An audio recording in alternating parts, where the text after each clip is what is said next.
There is a voice in American cinema that resonates like no other, deep, steady, and unhurried. Sam Elliott's voice is a signature that brings stillness to the heart of anyone who hears it. It's the voice that has defined countless characters, from rugged cowboys to solemn narrators, becoming synonymous with American masculinity. But this iconic sound, as recognizable as it is, almost never made it to the big screen.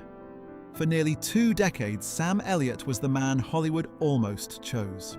He was the face everyone knew but couldn't quite place, and while others took the roles that should have been his, Elliott was left waiting in the wings. He didn't burst onto the scene. Instead, he was slowly shaped like a canyon carved by time, persistence, and an unwillingness to vanish from the Hollywood stage. The absence that shaped a man. Sam Elliott's journey begins with a father who couldn't offer what he needed most: approval.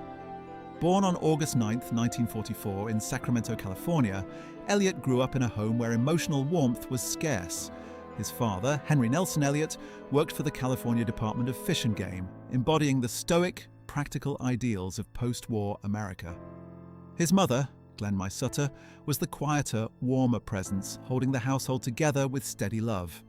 Yet, the emotional silence between Sam and his father left a lasting impact. Henry wasn't cruel or absent physically, but he was emotionally distant. He rarely showed approval, leaving Sam to search for validation in ways that would shape his life. The absence of approval became a wound that would take years to heal, and it was something Elliott carried with him into adulthood. A restless teenager in Portland. The silence of his home followed Sam when his family moved to Portland, Oregon, when he was 13.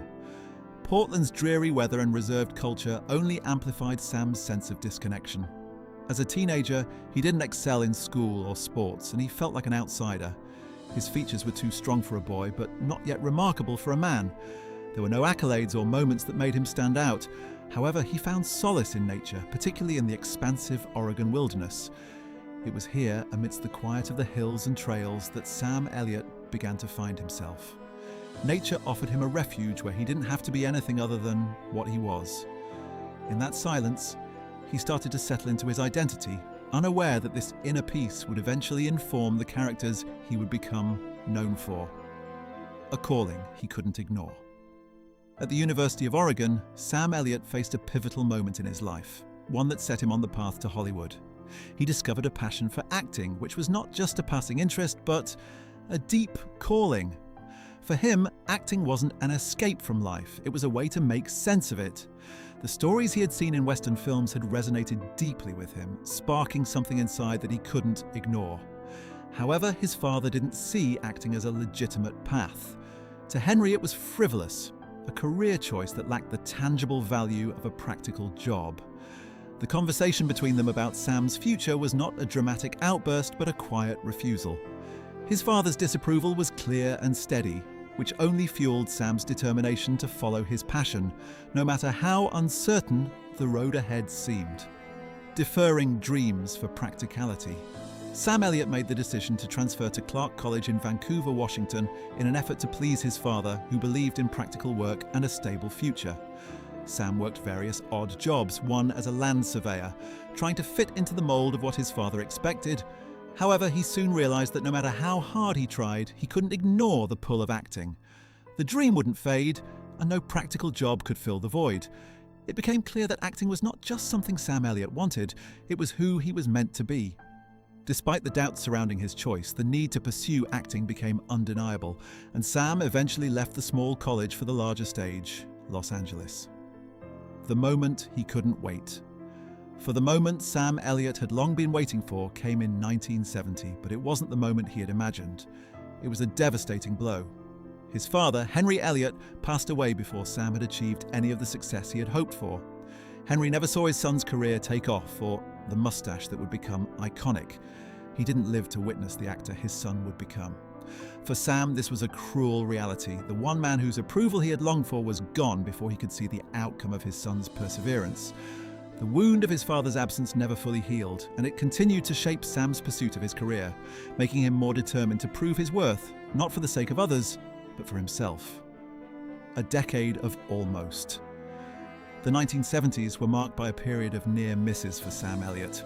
He had made appearances in films like Butch Cassidy and the Sundance Kid, 1969, but his roles were small, mere glimpses of his talent that went unnoticed. It was the kind of career that left him always close to greatness, but never quite able to touch it. Throughout the decade, Elliott showed up in numerous TV shows, Lancer, Gunsmoke, Mission Impossible, delivering performances that were competent but not memorable. He was always the familiar face in the background, rarely the star. The industry was still unsure of what to do with him. Elliott's natural masculinity and presence were too rooted in authenticity for the evolving Hollywood trends that embraced more conflicted and self-aware male leads. The unmatched patience of Sam Elliott.